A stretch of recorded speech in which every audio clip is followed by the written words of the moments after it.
Testemunho de João. Enquanto na carta aos Hebreus nos é mostrado a atitude daqueles que retrocedem da revelação da verdade cristã, Hebreus 10, 38 e 39, o apóstolo João adverte a respeito daqueles que ultrapassam ou prevaricam e não permanecem nela, segundo João 9. João falou desse desvio como resultado do trabalho de mestres anticristãos. A respeito deles, João afirma: saíram de nós, mas não eram de nós. 1 João 2,19.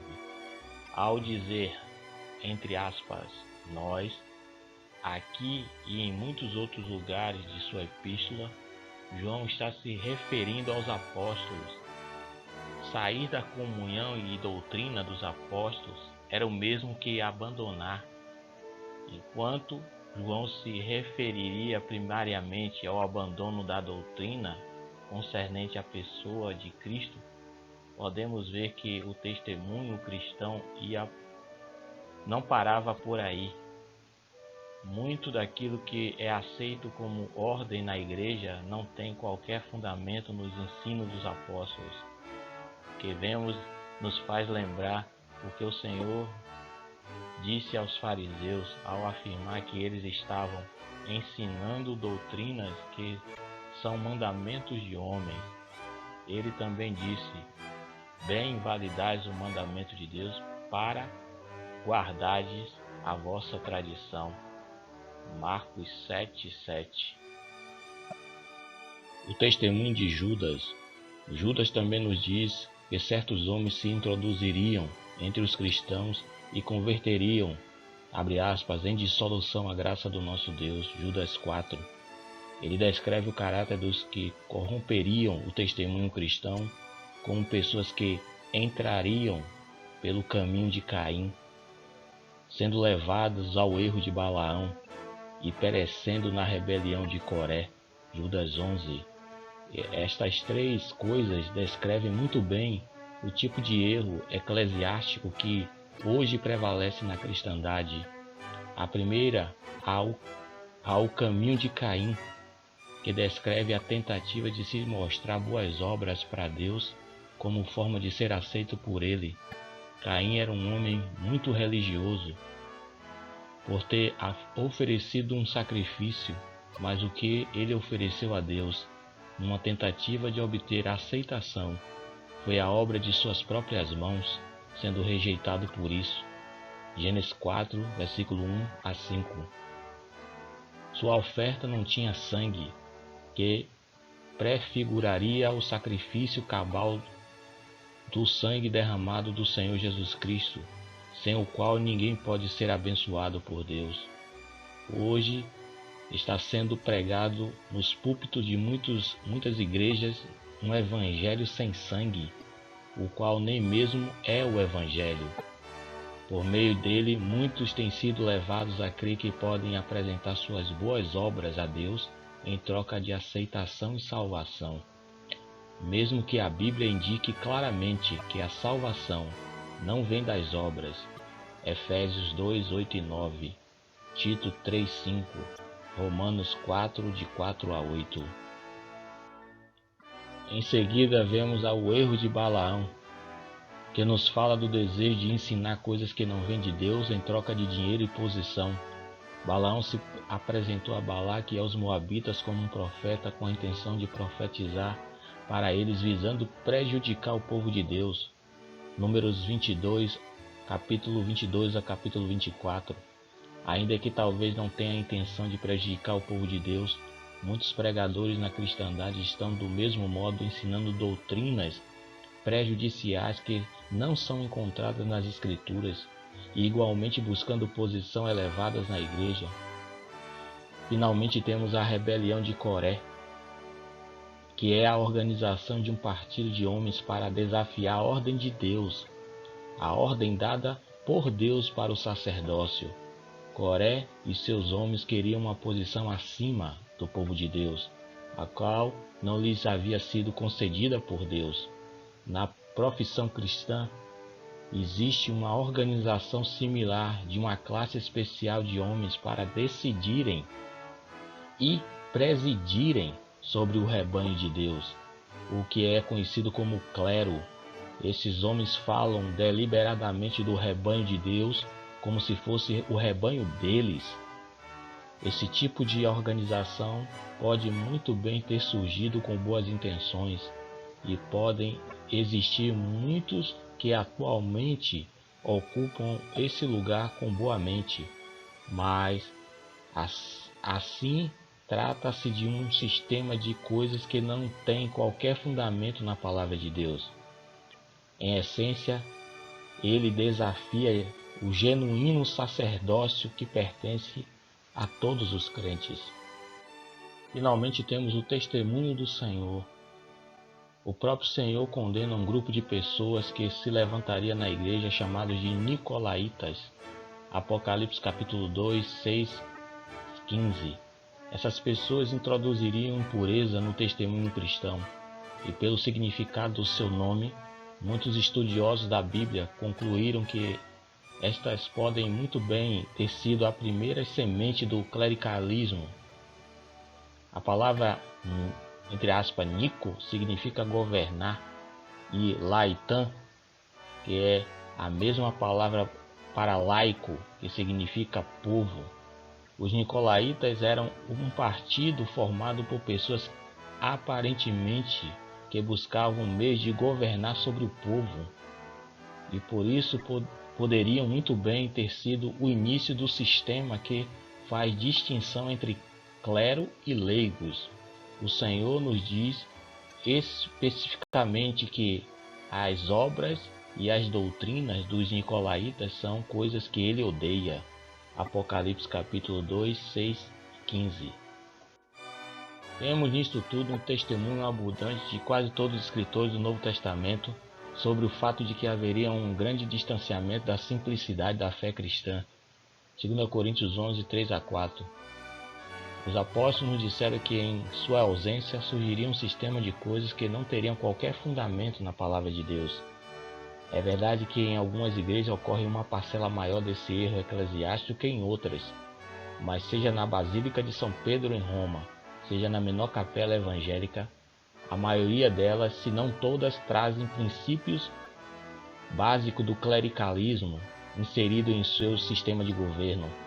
O crente que é instruído segundo os pensamentos de Deus não tem alternativa senão admitir que aquilo que se apresenta aos homens como a Igreja de Deus tem pouco ou nenhuma semelhança com a Igreja de Deus conforme é apresentada na Palavra de Deus. Sua pergunta poderia ser: o que aconteceu? Em poucas palavras, a resposta é que nós, a Igreja, fracassamos. O contraste entre um só corpo e as muitas seitas e divisões. Talvez a mais triste de todas as evidências de abandono sejam as muitas seitas e divisões.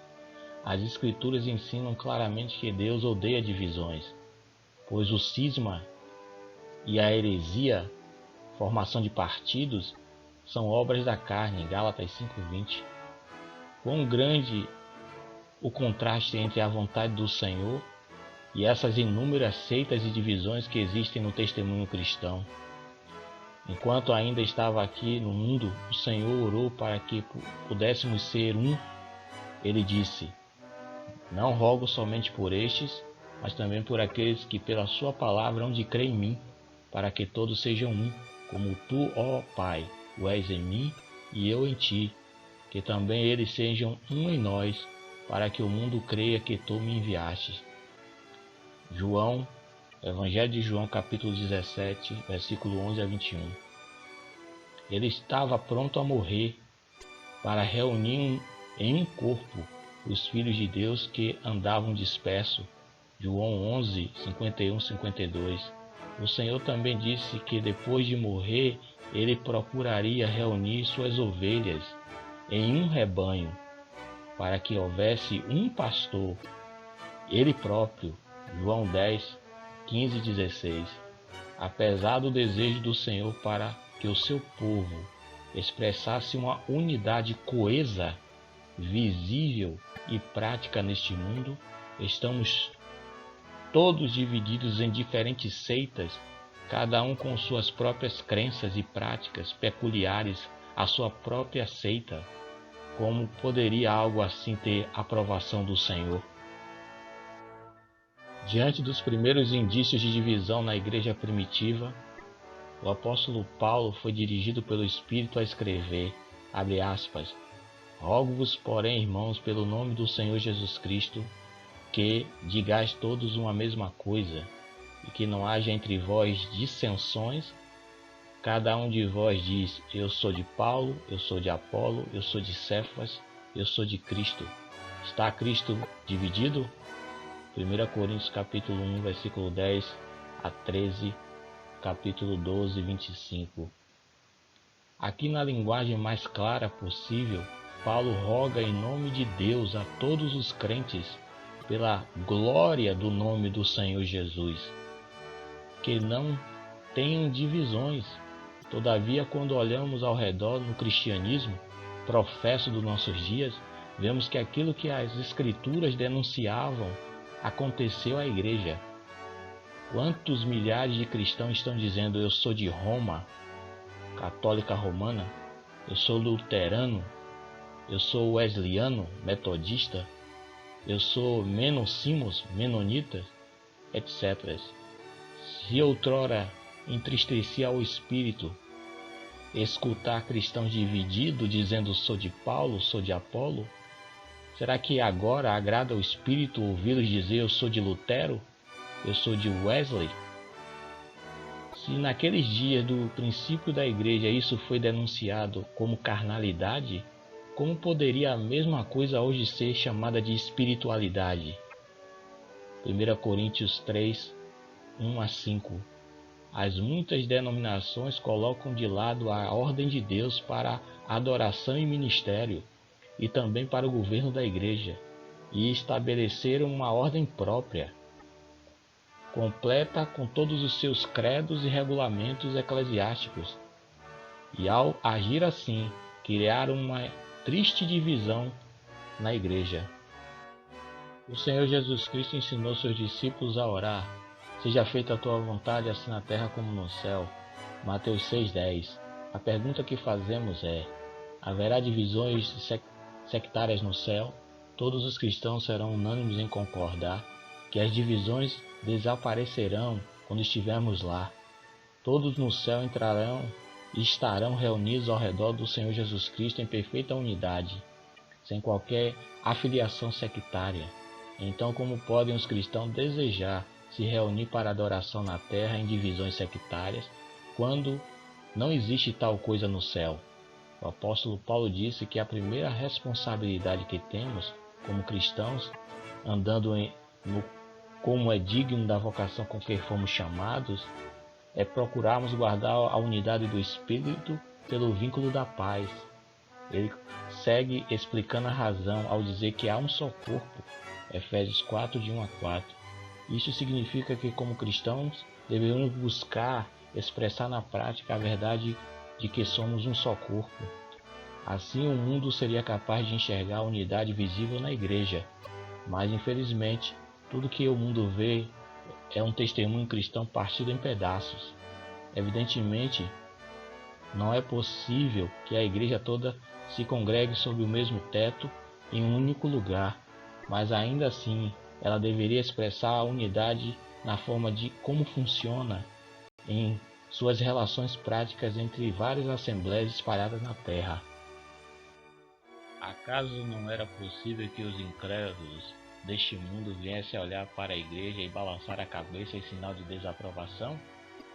Perguntarmos a ele por que não creem no Evangelho costumam usar como desculpas para rejeitarem a Cristo o estado dividido e confuso da cristandade, com as suas muitas vozes conflitantes.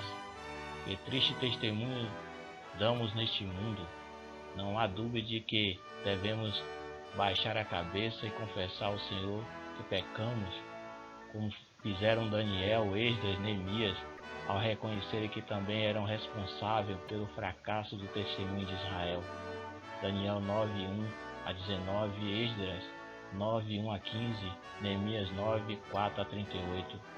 Que o Senhor nos ajude a compreender verdades tão sublimes